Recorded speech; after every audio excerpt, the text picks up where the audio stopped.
Hi and welcome. I'm David Frech. I'm the lead pastor of Church of the Harvest, and we're thankful you took the time to be a part of our YouTube channel for the rebroadcasting of our live services.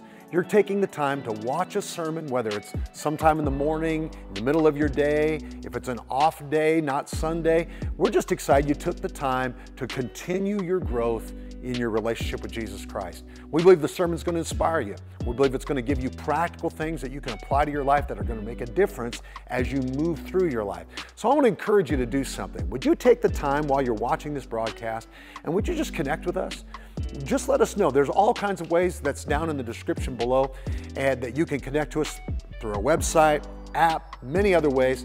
We would just like to know you, get to know you better, and be introduced to you. So that'd be our pleasure, our blessing. Once again, I pray that the service that you're watching right now is going to make a difference in your life, and you'll be able to carry it with you as you move in your relationship with Jesus.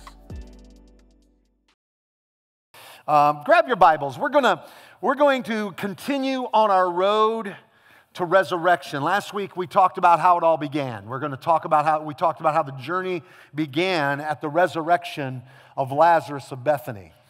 And today we're going to talk about the road to resurrection in the context of the day that we normally celebrate, the Sunday before Easter, which is what we call the triumphant entry, or we call it Palm Sunday. It is the day when Jesus is celebrated as he's entering into Jerusalem for his final time in that city and setting things in order, getting things in place. He's going to spend that week really challenging some things.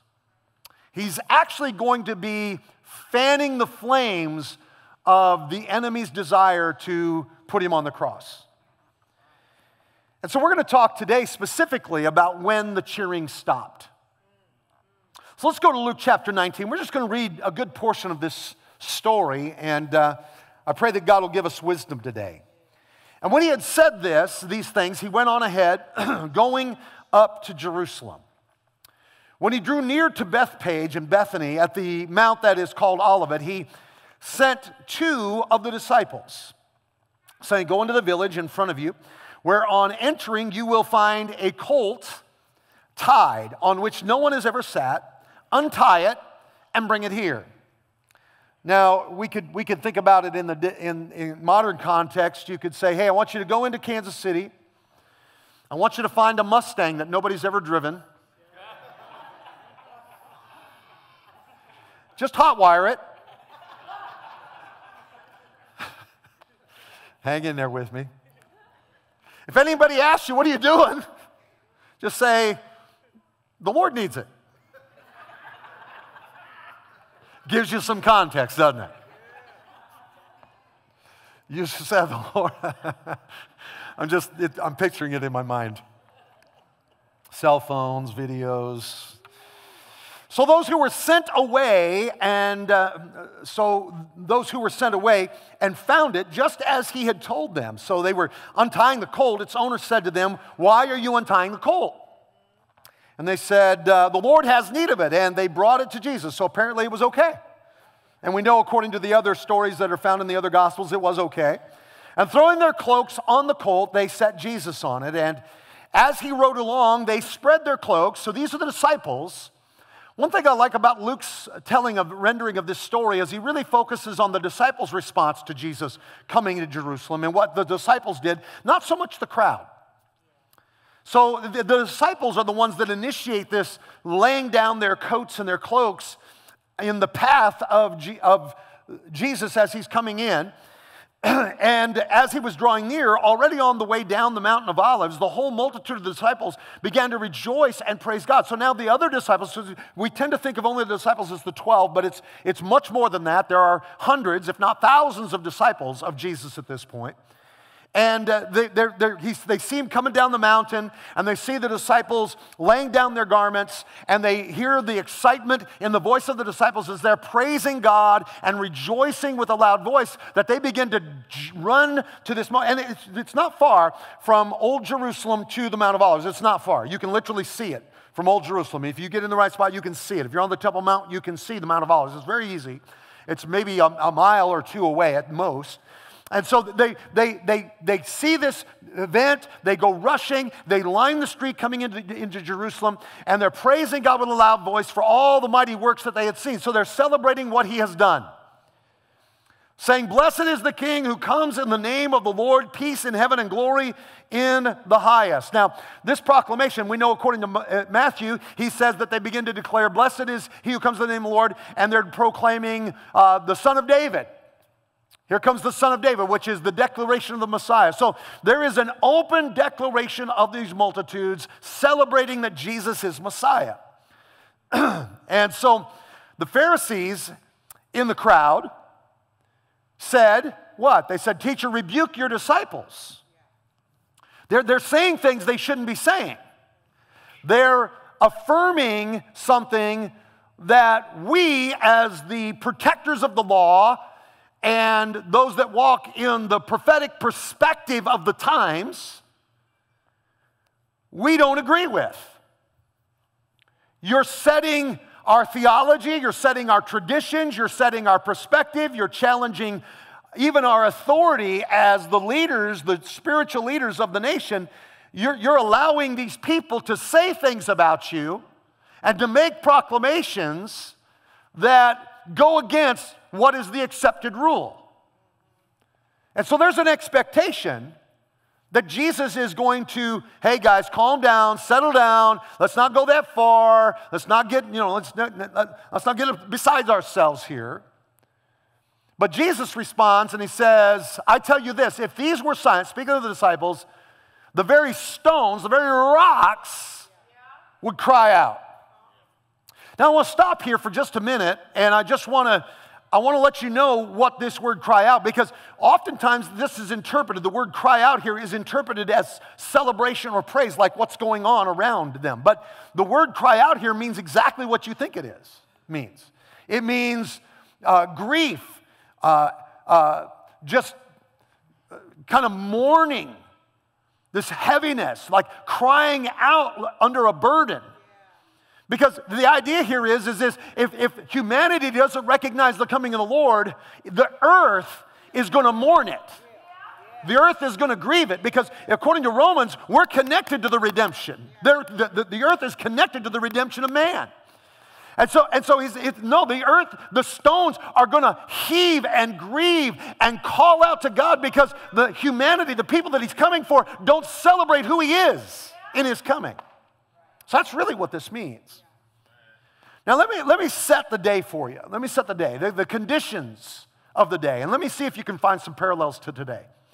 The day that this happens, and I'm not just talking about the specific day, but I'm talking about the times that Jesus is in, and the moment that this is, the things that are influencing this moment and what's about to happen to Jesus, starts with this. The nation of Israel is under Roman oppression.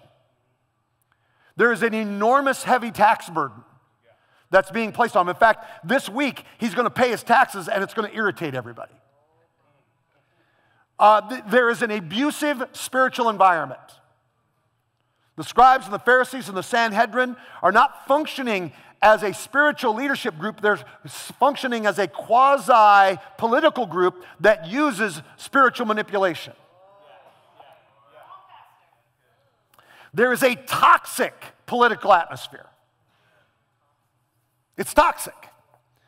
You got Herod doing his thing. You got Rome doing their thing. You got Pilate doing his thing. You got Gaius doing his thing. There's just this synergy of conflicting political agendas. And Rome is a hub for these conflicting spiritual agendas. Political agendas. There is a huge need in the culture for hope and deliverance. The regular folk, the guys that are paying their taxes, the people that are under these burdens, the people that are feeling the quasi lashes on their back, they're saying there's got to be an answer to all this stuff that we're dealing with. Now, let me ask you something. The names have been changed to protect the innocent, but doesn't this just feel kind of familiar? And you see it. You see this thing in just humanity, in our culture, we need hope. We need deliverance. And they're realizing, man, political parties aren't going to bring it. They're realizing these social movements aren't bringing it. It's just making us crazier. Newfound systems of education aren't bringing it. And the church doesn't seem to have an answer for it because it's using its spiritual influence to actually align themselves with these other agendas. Ain't nobody listening to me. And I just quit preaching and started meddling, didn't I? And so somewhere, there's got to be the coming of the King in all of this. There's got to be somebody that steps into the middle of all this chaos, all this crisis, all this toxicity, all this abuse, all this craziness, and seems to add to the craziness, but there's something in it that rings true, that rings hope, that rings possibilities, that rings there's a solution, there's life, there's deliverance, there's an answer. And it's not going to be found in who's sitting on the throne in Jerusalem or who's sitting on the throne in Rome. It's not going to happen based on who's in the White House or who's in the Congress or who's on the judiciary. It's not going to happen with those things. It's going to happen with the King coming and taking residence in the hearts of people. That's where it's going to happen. So we have to face on the road to Jesus' resurrection, we have to face that there's a day when, now they're cheering this minute, but in a few days they're going to be cheering something different. Instead of saying, blessed is he who comes in the name of the Lord, blessed is the Son of David. Instead of declaring that, they're going to say, crucify him. It's going to twist and turn in a matter of days. Isn't it amazing how things change so quickly? I mean, I'm not talking about small things. I'm talking about huge things. And they're about to go there. None of them can imagine that they're going to do that days later. There ain't nobody sitting there going, yeah, I'll praise him today, but I'll curse him tomorrow. There's nobody thinking in those terms. They're accepting it for what the moment brings. But the problem is, we've got to see how the King wants to enter our lives. And I think with Jesus entering, he immediately begins to challenge the thing we talked about last week, which is expectations. Because the way the King comes is, at least for Jesus, is usually in the most unexpected way. How does he come? He comes on the back of a borrowed, untrained, unfit, unused donkey. No, this is not how kings come in to their kingdom. No, they come with armies, and they come with soldiers, and they come with chariots and steeds and stallions that are groomed and plated, and they ride in chariots.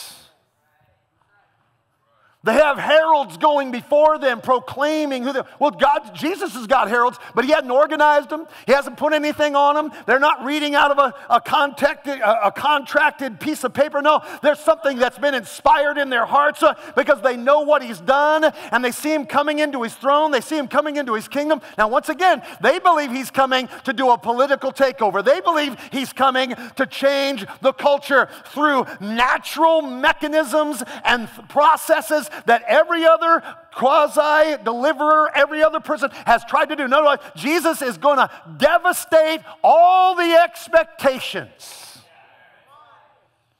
He's going to come in the most unexpected ways.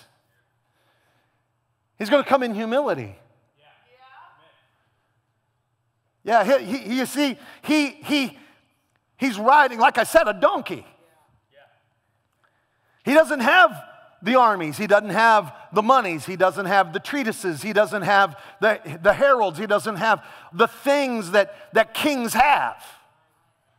And to proclaim him as the king, the Messiah, to proclaim him as the son of David, the next, the great next is, this doesn't look like the next to me. They're caught up in the spirit of the moment, but those Pharisees are going to make sure, that's your king? That guy. The guy that had some fishermen and some former tax collectors and some political radicals taking their coats off because they can't afford the usual red carpet. You're expecting this guy? And then what does he do? He goes in, and we're gonna get there in a minute. And as he's coming and everybody's singing and everybody's celebrating, he's going to start weeping. And he's going to start prophesying. Oh, he's so moved by the way we're received. No, he's looking at Jerusalem and he's going, oh, Jerusalem, Jerusalem. I wanted to throw my arms around you. I wanted to bring you under my wings, but there's coming a day when there's not going to be a stone left on another. There's going to come a day when your children are going to cry out and you're going to gather them and you're going to run. And people are hearing him as he's weeping and crying and prophesying against the very city he's coming into. Oh, Jesus is jacking up expectations.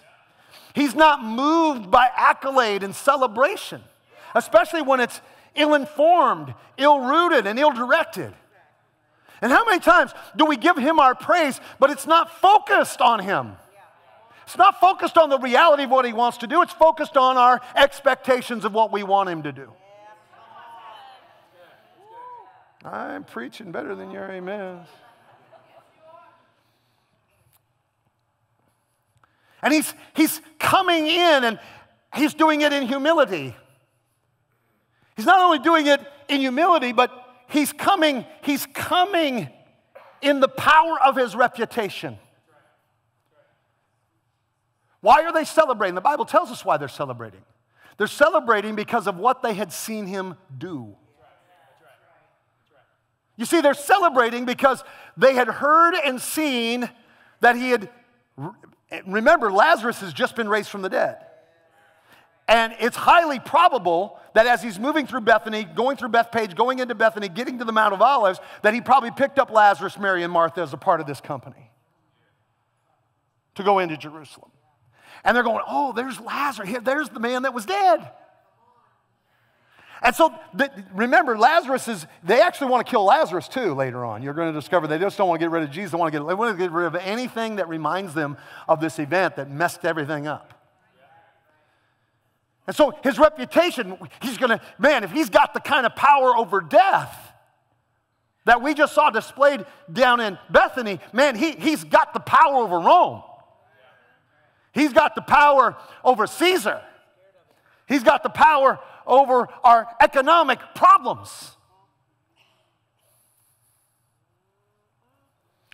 And he's not gonna deal with any of that the way they want him to. Thousands have been healed and delivered. Thousands of passionate followers, feeding multitudes. The first social welfare program. Spoke with authority and influence. Talked like nobody else. Charismatic. Knew how to sway you with his words. Raising Lazarus from the dead. All of this is driving the reputation. It's making him look like the obvious choice. But you got to do more than just understand why he's coming. You got to receive his coming. And there's three people that are identified in this. And this is just my opening remarks. Setting this up. Because I got more to talk about, but I'm actually going to preach a message here in a minute. But there are three groups of people that are represented in this triumphant entry. The first one, of course, are the believers, the disciples. They presented and promoted the king. And I'm sure, whether you're watching online or whether you're here in this room, that you're going to fall into one of these three categories. I hope you fall into this one. The believers, the disciples. Now, when I say the believers and the disciples, they just didn't sit there and cheer what was already happening. They initiated it. They're the ones that went and got the donkey. They're the ones that put the cloaks on the donkey. They're the ones that sat Jesus on the donkey. They're the ones that then led the donkey. Their whole goal was to elevate Jesus and then to celebrate Jesus. And I want to say to you that our role in the earth isn't just to happily watch what Jesus does and then say an amen to it, but our role in this whole thing is, how do I prop him up? How do I get him high and lifted up? How do I demonstrate and make his name famous in the earth? How do I become the one that presents Christ to an earth that doesn't know him and to a people that don't realize how good he is, how wonderful he is, how his truth can set them free? Can I be somebody that God can use, that can bring people to another level? This is why we do our home groups. This is why we do our outreaches. This is why we do our community outreaches. This is why we gather together, because it's all about the idea. It's time for us to take the responsibility of lifting Jesus up. They started this revival. Jesus told them just how to do it. Go get the donkey. When you get a little pushback, go get the Mustang. When you start hardwiring it, and then the guy at the dealership says, "What you doing?" Say, "Hey, Jesus needs it." "Oh, okay, here's the keys. You don't need to hotwire it." The idea is that there's this connection to our obedience in following what God tells us, because Jesus was setting up. Because I promise you, if the disciples were sent on the mission to go get something that Jesus could ride on, they'd look for the best horse they could buy. But Jesus preferred a borrowed donkey. Not just a borrowed donkey, a borrowed colt of a donkey. So the least among the least. So there's another group, and that's the crowd. Just the folks that are just kind of hanging out, viewing, listening. They're there for what Jesus can do for them. They don't have a devotion or a commitment to what he can be. They're just connected to the idea that, man, I heard what he can do, and boy, I need some of that in me. And I'm happy to follow him as long as he can check that box in my life. I've gone to doctors, they ain't doing anything for me, so if Jesus shows up and I give him a little praise, throw a little money his way, then maybe some good things will happen for me. And there's people that's just the way they relate to it. And so they're celebrating and they're rejoicing, but they're celebrating and rejoicing what they believe he's going to do in meeting their expectations. And then there's a third group. Now this is the group that's always going to be swayed. This is the group that's going to swing from one end to the other. This is the group that goes from celebrating to declaring crucify. This is the group. This is the group, what we could call the mob, or just the crowd, right? Individuals are smart. People, I heard somebody say years ago, are dumb. You get a whole group of people and, well, they're going, so they go. Well, they're taking this direction, well, I'll just do that. Well, they're saying that, so I'll say, because somebody said it, they must be right, because everything you find in Google is correct.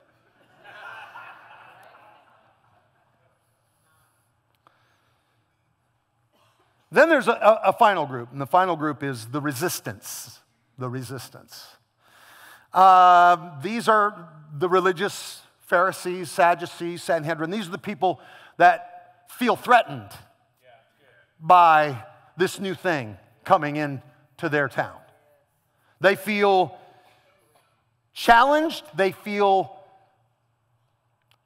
disconcerted because Jesus shouldn't, the Messiah needs to recognize how the Pharisees and the Sadducees and the scribes and the Sanhedrin have protected this place for him to come to. how they've been careful with the word, and how they've managed the spiritual people, and how they've been faithful to the law. And so if he doesn't fit and celebrate them, he can't be the right guy. They couldn't understand their own corruption. And so Jesus only represents the thing they don't understand and the thing that does not fit. That's it. They're unreceptive. They're critical. And we see it because they're the ones that aren't celebrating. They're the ones that aren't singing. In fact, the only time you hear anything out of them is when Jesus comes by, and instead of saying, hey, welcome, which would be a casual way of greeting him, as opposed to, hey, I'm not going to say son of David, but hey, it's good to have you. Welcome. No, instead they say, you need to stop this. This is out of control. They don't. They react to the fact that he can't be what we have been looking for. So they're critical of it. They're critical of it. How many of you have ever been critical at new technologies? 2 of you. Yeah, you know, the microwave oven. Now I'm going back. Cell phones. It'll never last. It'll never work.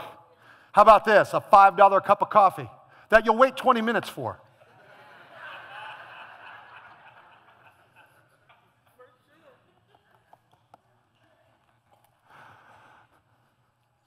Freeze-dried meals.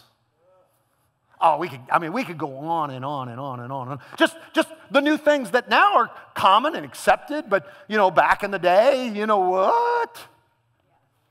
The person that said the automobile was a trend that couldn't last. My wife and I did something the other day. We drove an electric car. Some of you are like, oh, that's the Antichrist. Oh, you've fallen right into the pit with the devil, Pastor. We drove an electric car. I was actually quite impressed with it. It challenged some things for me. Like, I want to hear an exhaust note. Anybody know what I'm talking about? I'm a Harley guy at heart. I like to boom, boom. I like that. I like to know that I'm there. And I like you to know that I'm there.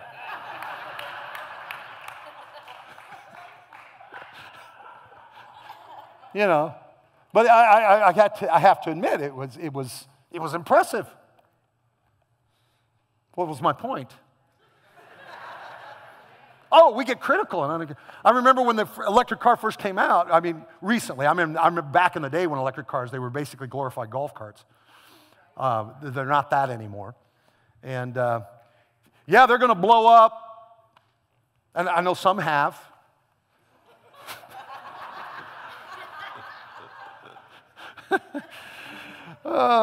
We need to get to the message. So, this is a new thing that they can't accept as being from God. Because obviously, God ran out of ideas when he created the law.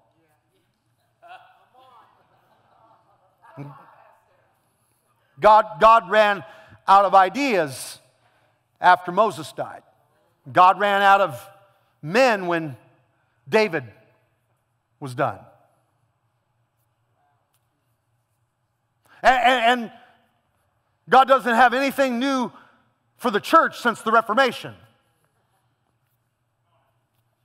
I'm just saying that it doesn't happen every day, but there are always things that God's wanting to do. And I'm going to suggest that if you haven't been paying any attention, that we might be on the front edge of a thing called the coming of the Lord Jesus Christ. Might be a real thing. You might want to pay attention to it. So what happened when he gets into town and the cheering stops? Well, we know that Jesus, as he's come into town, he starts making this declaration. When he drew near, he saw the city, he wept over it, saying, would that you, even you, had known on this day the things that make for peace.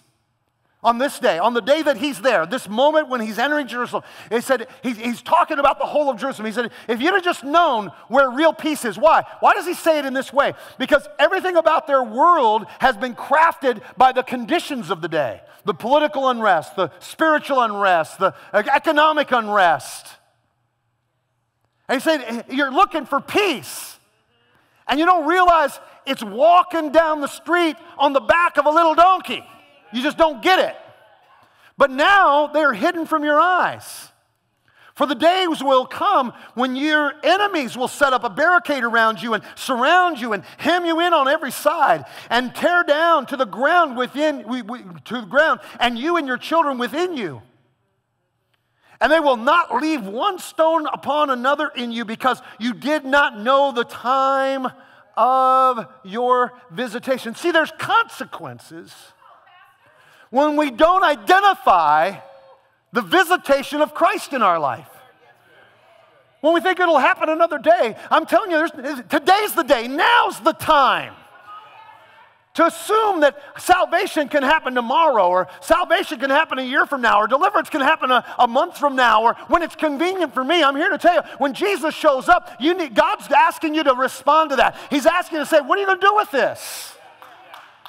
And if you don't, if you're still trying to find some other solution, you're going to miss the day of your visitation. And if you miss the day of your visitation, then you miss the opportunity to really have the peace you're looking for. So they didn't recognize his purpose. The moment of divine invitation. They defined his purpose by their expectations, which we've already talked about. They saw their natural needs, and they didn't understand their spiritual needs, and they couldn't understand how the spiritual was more dynamic than the natural.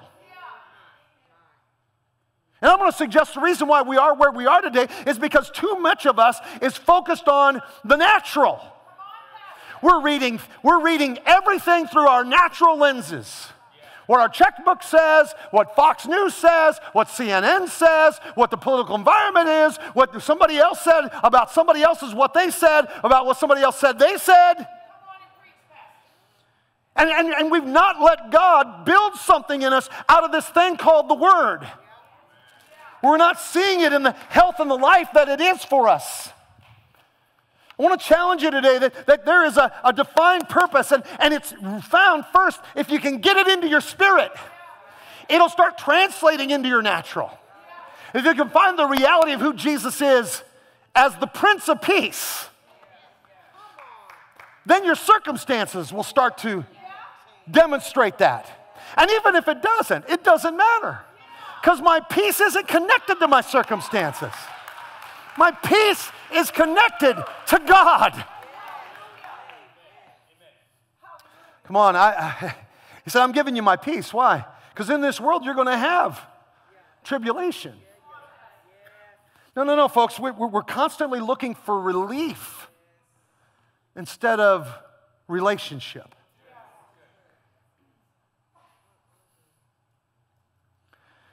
So they projected their image of the Messiah instead of receiving the truth of who he was. Because he didn't fit the projection. They couldn't accept it. Has God ever done something in your life that you know it was him, but it didn't fit what you expected? Has that ever happened to anybody? It's happened to me multiple times. That's why I guess I preach about it so much, because I constantly confront those moments where God's doing something, and I know he's doing it, I can prove it through his word, and yet it didn't fit what I expected.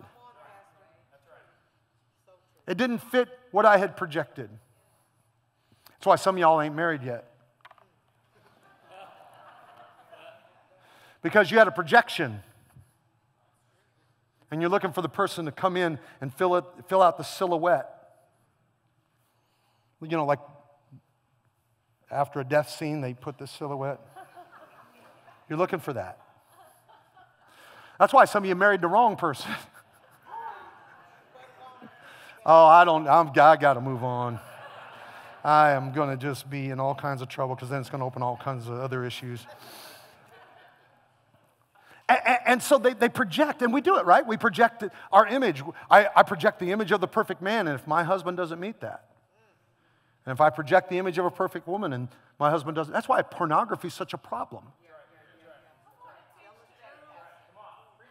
I am really meddling a lot today, aren't I? We're supposed to be celebrating. We're supposed to be waving green things. They projected their image of the Messiah instead of receiving the truth of him. So Jesus does what? He does what he does all the time, yet we don't ever see it. He breaks expectations. So you know what he does? As soon as he gets into Jerusalem and settles down and everybody stops cheering, first thing he does is he goes into the temple, the most sacred environment, and he kicks over tables. He snaps people with whips. Come on, somebody. This can't be Jesus. This can't be the Messiah. He ain't going to kick over tables and hit a whip and drive people out. I mean, this is a spiritual environment. That was the very thing he was attacking. The fact that it wasn't the spiritual environment it was supposed to be. Then what did he do? Very next thing he did is they said, who should pay taxes? Should we pay taxes? And Jesus said, well, let me see a coin. Whose image is on it? Caesar. Well, then give to Caesar what belongs to Caesar. Ha! Pays his taxes. Irritates all of Jerusalem. He rebukes religious leaders. He celebrates. Everybody's walking by Jesus in the temple and they're shaking their big bags of gold, you know. Ooh, pouring it out. Ooh, let's give him a position on the board. And this little lady walks up and drops in a couple of mites. I have a widow's mite. I actually have one. It's literally nothing. It's a chip of something. It literally is a chip of something. It's just literally nothing. And drops a couple of those in there. He says, stop the service! Her offering brought down the service. Became a memorial for time and eternity. Because he doesn't celebrate amounts. He celebrates sacrifice. And he prophesies the destruction of Jerusalem. Not only in Luke 19, but later on in Luke 21. He doubles down. This great, glorious city that you think is the memorial to what God wants to do, I'm going to tell you there's a day coming when one stone will be left on another. Why? Because you didn't recognize the day of your visitation. What was the result? I'm going to be done eventually. They refused. They refused to accept his terms. In every relationship, there are terms, whether communicated or understood. There's always terms. And so, here's his terms. He wants you to know what brings you peace. They wanted peace within their circumstances and not within themselves. And Jesus says, no, I can make your circumstances peaceful, and you'll feel good for a week or two until something else happens. But I'd rather give you inner peace. And you need to understand that the terms in relationship with me aren't dealing with the stuff around you, because stuff around you is always going to change. Why? Because you live in a fallen world. You live in a world that is controlled by the prince and the power of the air.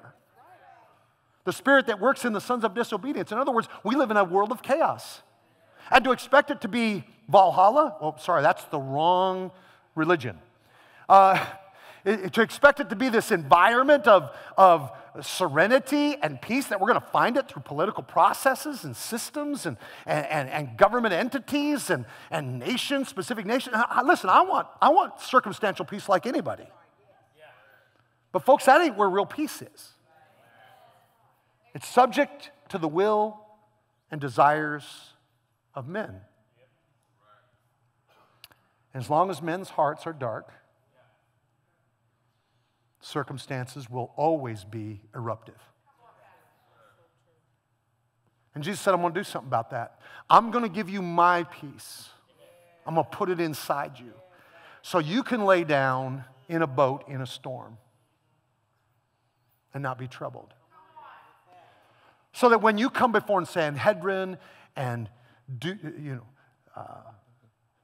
destructive forces, you don't have to worry about what you're going to say. The Spirit of God will give you the peace and what you're supposed to say. I'm going to put you in environments where they're going to wonder how you're not reacting to this, but it's not because you're driven by some natural perspective. You've got a peace that surpasses understanding.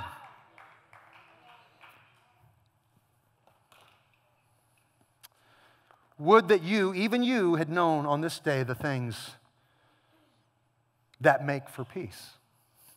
But now they're hidden from your eyes. He knew what it would take to make peace for them.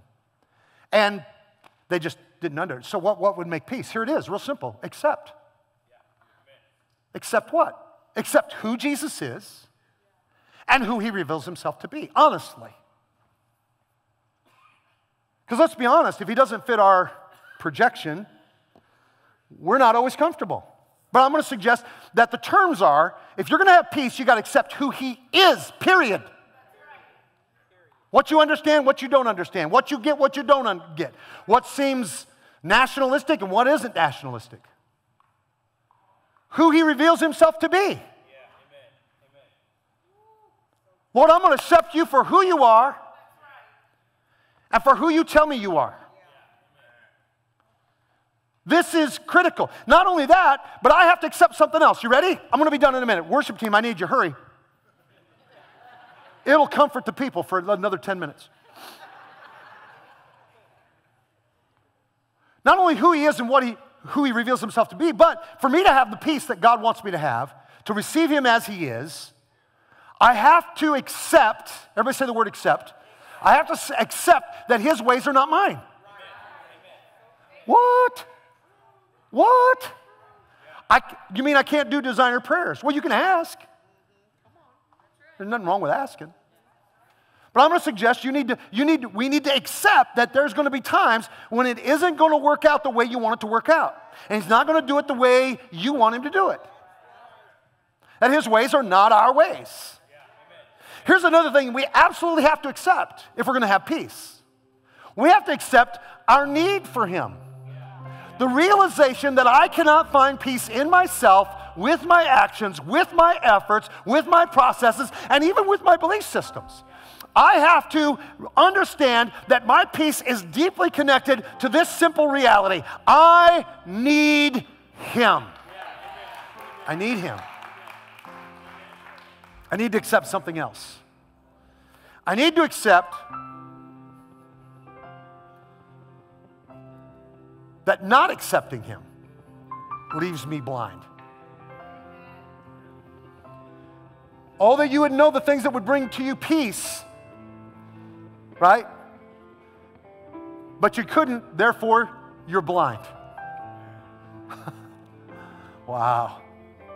Man, there's this thing that begins to translate itself to our souls that we realize they didn't realize the consequences of rejecting Jesus.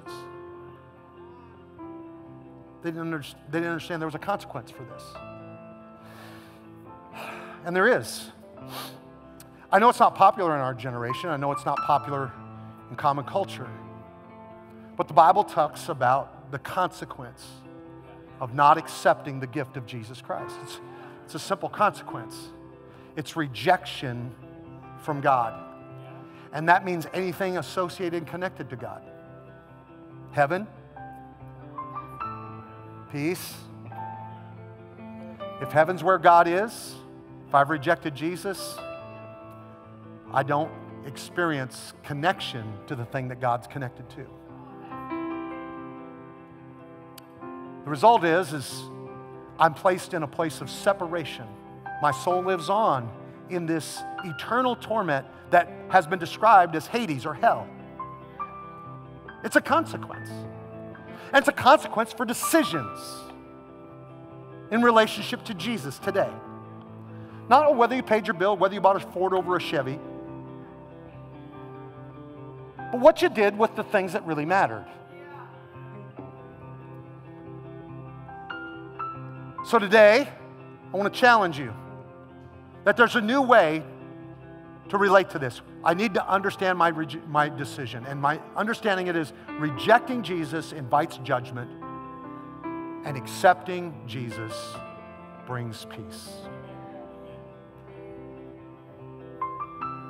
Now, I'd rather present to you the positive realities of what it means to accept Jesus, because that's the thing that really motivates you. When you meet Jesus and you enter into real peace. So, Father, I pray that today, when the cheering stops, when all the emotions and movements start to happen around us, I pray that you would bring us into a place of clarity, knowing that we belong to you. And knowing, Lord, that you are in our lives because we believe you, because we receive who you are. Holy Spirit, I'm asking you to touch people today in a fresh way.